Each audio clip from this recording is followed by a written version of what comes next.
Friends, मैं आज आप लोगों के लिए लेकर आया हूँ शेक्सपियर के द्वारा लिखी गई जो उनकी महान ट्रेजेडीज हैं उनमें से एक हैमलेट से कुछ एमसीक्यूज़। तो आइए चलिए बिना वक्त बर्बाद किए हम देखते हैं एमसीक्यूज़। तो पहला एमसीक्यू है, what is the primary theme of Hamlet?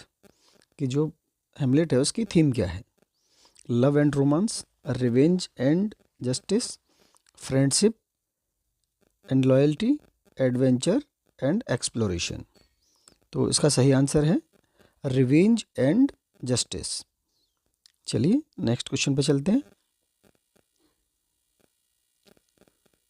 Who says the famous line to be or not to be? That is the question. यानी कि यहाँ पर आपको समझ में आ गया होगा कि ये बहुत ही ज़्यादा फेमस लाइन है जो हैमलेट के द्वारा बोली गई है कि अब वो क्या करे, वो जिंदा रहे कि मर जाए, क्या करे? तो सही आंसर होगा हैमलेट। नेक्स्ट क्वेश्चन देखते हैं। Why does Hamlet decide to stage a play within the play? तो यहाँ पर जो हैमलेट है उसने ये क्यों डिसाइड किया कि उसे एक प्ले रखना चाहिए? जैसा कि आप लोगों ने अगर स्टोरी को पढ़ रखा है या सुना भी है तो आपको पता होगा कि यहाँ क्लॉडियस ने उसके पिता को मार दिया था जहर देके, और उसी घटना को वो पूरी तरह से दोहराना चाहता है एक प्ले के द्वारा। तो यहाँ पर आपको आंसर मिल गया होगा, to confirm Claudius guilt in Hamlet's murder. यही सही आंसर है इसका। नेक्स्ट क्वेश्चन देखते हैं। What happens to Ophelia after her father Polonius is killed? Ophelia जो कि इसमें हैमलेट की बिलव्ड होने वाली वाइफ थी, लेकिन शादी नहीं हो पाती है। तो यहाँ उसे क्या होता है? She becomes queen of Denmark, she escape to England, she goes mad and drowns, she marries Laertes. Laertes से तो शादी कर नहीं सकती, लेयर्टीज उसका भाई था। तो यहाँ पे हम ऑप्शन नंबर सी की तरफ जाएंगे कि वह पागल हो जाती है और डूब जाती है, यानी कि वो बाद में मर जाती है। अब वो आत्महत्या करती है या कैसे उसकी डेथ होती है ये प्ले में नहीं बताया गया। चलिए नेक्स्ट क्वेश्चन देखते हैं। चलिए आंसर भी आपको शायद दिख गया होगा। तो who is the last character to die in the play? इस प्ले के अंदर काफ़ी सारे कैरेक्टर्स हैं जिनकी डेथ होती है। तो यहाँ सबसे लास्ट वाला कैरेक्टर कौन सा है जो मरता है? जैसा कि आप लोगों को पता ही होगा कि क्लॉडियस लगभग अंत में मरता है, ये भी अंत में ही मरता है। गर्ट्यूड भी अंत में ही मरती है, हैमलेट और लेयर्टीज ये चारों ही लास्ट में ही मरते हैं। जैसा कि दोनों के बीच में एक द्वंद्व युद्ध हुआ था लेयर्टीज और हैमलेट के बीच में। तो वहाँ जो जहर की तलवार थी, तलवार पर जो जहर लगवा दिया था क्लॉडियस ने, उस तलवार से ही हैमलेट और लेयर्टीज दोनों मरते हैं, लेकिन लेयर्टीज पहले मरता है। उसके बाद में वहाँ एक ग्लास शरबत रखा हुआ है, उस शरबत में जहर मिला हुआ है, उसे पी के गर्ट्यूड मर जाती है। जब हैमलेट ये देख लेता है कि उसी तलवार से, जहर लगी हुई तलवार से उसके भी घाव हो गए हैं, तो उसे पता है कि मैं मरने वाला हूँ, तो वो अपने अंकल क्लॉडियस को भी मार देता है और लास्ट में फिर हैमलेट मरता है। तो लास्ट जो है वो आंसर हमारा हैमलेट सही होगा। What does the ghost of king Hamlet demand from Prince Hamlet? यानी कि यहाँ जो राजा हैमलेट हैं वो अपने बेटे प्रिंस हैमलेट से क्या कहते हैं? तो जैसा कि हमने अभी आगे क्वेश्चंस में भी देखा है कि जो राजा हैं किंग हैमलेट, वो अपने बेटे प्रिंस हैमलेट से कहते हैं कि तुम्हें मेरी मौत का बदला लेना है। तो यह आंसर आपका सी ठीक हो जाएगा, to avenge his murder by killing Claudius, यानी कि अपने अंकल क्लॉडियस को मारकर मेरी मौत का बदला ले लो। ठीक है। Who becomes king of Denmark at the end of the play? अब आपको यहाँ पता चलता है कि राजा पहले ही मर चुका है हैमलेट, उनका बेटा भी मर जाता है, क्लॉडियस भी मर जाता है, ऑफेलिया का भाई लेयर्टीज भी मर जाता है, उनका पिता पोलेनियस भी मर जाता है। तो यहाँ पर अब राजा कौन बनेगा। तो जैसा कि आपको पता है कि अंत में वहाँ पे जो 14 ब्रास है, 14 ब्रास आता है और 14 ब्रास ही लास्ट में वहाँ का राजा बनता है।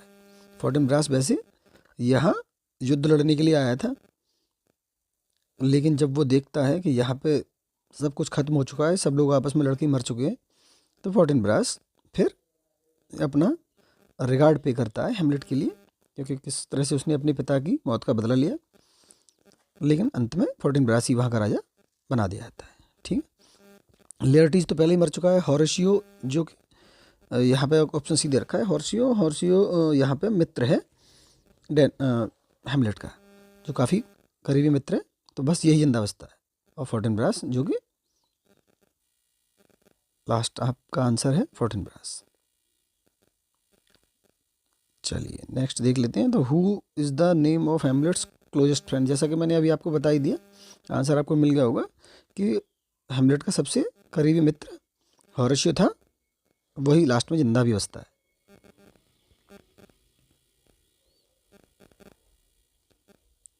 Okay, what does Yorick skull symbolize in the play. Yorick यानी कि यहाँ पे एक बात हो रही है जोकर की, यानी कि यहाँ पे एक फूल है, फूल का मीन्स यहाँ पे जोकर की होता है। तो एक फूल की स्कल क्या सिंबलाइज कर रही है? The beauty of youth, the inevitability of death and decay, the power of monarchy, eternal life.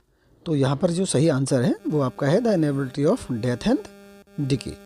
ठीक है, लास्ट नेक्स्ट आंसर देख लेते हैं। नेक्स्ट क्वेश्चन हमारा है हाउ डज गर्ट्यूड डाई। तो गर्ट्यूज के जैसा कि मैंने आपको पहले भी बता दिया था कि वहाँ पे हेमलेट को मारने के लिए ही जहर का एक गिलास भर के रखा गया था, यानी कि एक शरबत का गिलास भर के रखा गया था जिसमें जहर डाल रखा था। लेकिन हेमलेट तो वैसे ही मर जाता है तलवार, जहर लगी हुई तलवार से। लेकिन वहाँ पे रखा हुआ जो ग्लास है वो पी लेती है गर्ट्यूड, और लास्ट में गर्ट्यूड की भी डेथ हो जाती है। हाँ, यही सही आंसर आपका। आई होप फ्रेंड्स आप लोगों को ये पसंद आए होंगे। मैंने एक 10 क्वेश्चंस की बहुत छोटी सी सीरीज़ बनाई है। मेरे पास में बहुत सारे क्वेश्चंस हैं और भी काफ़ी सारे क्वेश्चंस की हम प्रैक्टिस कर सकते हैं। एक किसी भी प्ले पे हम 10, 20, 50 क्वेश्चन तक की प्रैक्टिस करेंगे, जिससे कि आसानी से हमें तैयार हो जाए और बहुत अच्छी तरह से हम अपना कर सकें। ओके फ्रेंड्स, चलिए अब वीडियो कंप्लीट करते हैं। थैंक यू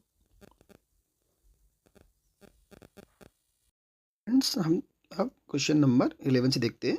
हेमलेट जो प्ले है उस पर जो MCQs की एक सीरीज़ है, जो मोस्ट इम्पोर्टेंट क्वेश्चन हैं उनकी सीरीज़ में हम आगे देखते हैं क्वेश्चन नंबर 11। तो हु आर रोजनक्राफ्ट एंड गिल्डस्टर्न। तो यहाँ पर गिल्डस्टर्न और जो रोजनक्राफ्ट है वो हेमलेट के पुराने मित्र हैं, जैसा कि आपको आंसर दिखाई भी दे रहा होगा, और कर्ट्रीज भी हैं। तो ये दोनों उसके फ्रेंड हैं। ठीक है, हेमलेट के फ्रेंड हैं जो कि उसके साथ चीट करते हैं उनके अंकल क्लोडियस के कहने पे। Question number 12, what advice does Polonius give to his son Laertes before he leaves for France. तो यहाँ पर जब लियर्टीज जो पोलोनियस का बेटा है, जब वो फ्रांस जा रहा है तो उसका पिता यानी कि पोलोनियस उसे क्या सलाह देता है? पोलोनियस उसे सलाह देता है कि बी ट्रू टू दाइन ओन सेल्फ, यानी अपने प्रति ईमानदार रहो। ठीक है, ये हमारा आंसर हो गया। नेक्स्ट क्वेश्चन देख लेते हैं। How does Claudius plan to kill Hamlet during the fencing match. यानी कि एक द्वंद्व युद्ध रखा जाता है हेमलेट और लियर्टीज के बीच में। उसमें दो चीज़ें हैं, यानी कि पहली तो तलवार पर जहर लगाया गया है क्लोडियस के द्वारा, यानी कि जब लियर्टीज और हेमलेट लड़ेंगे तो अगर उस तलवार का जरा सा भी कोना अगर हेमलेट से टकरा जाता है तो हेमलेट जख्मी हो जाएगा और वो उस जहर से मर जाएगा। अगर वो वहाँ बच भी आता है किसी भी तरह से, तो यहाँ पर क्लोडियस ने दूसरा प्लान बना रखा है कि एक ग्लास में शरबत भर के रखा है और उसमें जहर मिला हुआ है, यानी कि अगर वो आएगा जीत कर तो जीतने के बाद में फिर हम उसे शरबत देंगे तो वो शरबत पी के मर जाएगा। तो यहाँ पर 2 ऑप्शन आपके सही होंगे, ऑप्शन ए और बी, दोनों ही ऑप्शन सही है। अब देख लेते हैं next question. What is the name of the play that Hamlet stages to test Claudius guilt. यानी कि जब हेमलेट के फादर का जो घोस्ट है उसने बताया कि किस तरह से क्लॉडियस ने उसे मारा है, तो यहाँ पर हेमलेट ये सब सच्चाई जानने के लिए प्ले के अंदर ही, यानी कि जो हेमलेट प्ले है इस प्ले के अंदर ही एक प्ले रखवाता है, एक स्टेज प्ले कराता है जिसमें वही सारे सीन दोबारा रिपीट किए जाते हैं जो हेमलेट यानी राजा हेमलेट को मारने के लिए किया गया था, उसी तरह से वो दोबारा एक्ट कराता है। तो इसको यहाँ क्या नाम दिया गया है, इसको नाम दिया गया है द माउस ट्रैप। आंसर हमारा है the mouse trap. What does Hamlet call Polonius after killing him. यानी हेमलेट जब पोलोनियस को मार देता है तो उसके बाद क्या कहता है। यहाँ जो पोलोनियस कौन है आपको बता दें, पोलोनियस एक दरबारी है और वो छिपकर हेमलेट और उसकी माँ गर्ट्रूड की बातें सुन रहे थे। हेमलेट को लगा कि शायद क्लॉडियस उनकी बातें सुन रहा है और वो पर्दे के पीछे छिपे हुए पोलोनियस को तलवार से मार देता है। बाद में उसे पता चलता है कि ये तो पोलोनियस है, क्लॉडिया यानी कि उसका अंकल क्लॉडियस नहीं है। चलिए देख लेते हैं। तो अब मैडिंग फूल, वह उसे मैडिंग फूल बोलता है। ठीक है, हमारा आंसर यहाँ हो गया। नेक्स्ट हम देख लेते हैं क्वेश्चन नंबर 16 क्वेश्चन को देखते हैं। Why does Hamlet king Claudius when he finds him praying. बहुत ही अच्छा क्वेश्चन है, शायद एग्जाम की दृष्टि से भी बहुत ज़्यादा महत्वपूर्ण है कि वाई डज हेमलेट डजंट किल, यानी कि यहाँ जो हेमलेट है वो राजा क्लॉडियस को क्यों नहीं मारता, यानी अपने अंकल क्लॉडियस को क्यों नहीं मारता जब वो प्रे कर रहा है। तो जैसा कि आपको पता होगा कि जो क्लॉडियस है उस समय क्या कर रहा था, प्रे कर रहा था।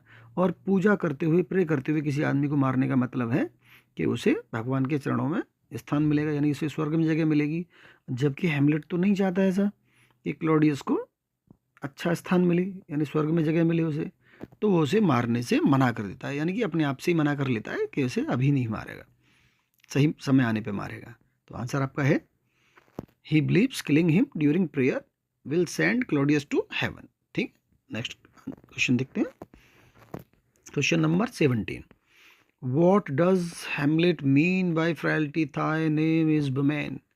यानी कि इसका हिंदी में मतलब भी आपको शायद पता होगा कि मक्कारी तेरा नाम औरत।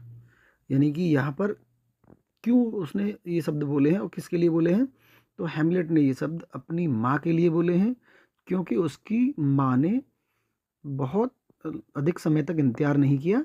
मतलब ये है कि उसके पिता के मरने के कुछ महीनों बाद ही, 1-2 महीने बाद ही उसने अपने देवर से, यानी कि जो अंकल है क्लॉडियस हेमलेट के, यानी कि राजा हेमलेट के छोटा भाई जिसने उसे मारा है, उसी से वो शादी कर लेती है।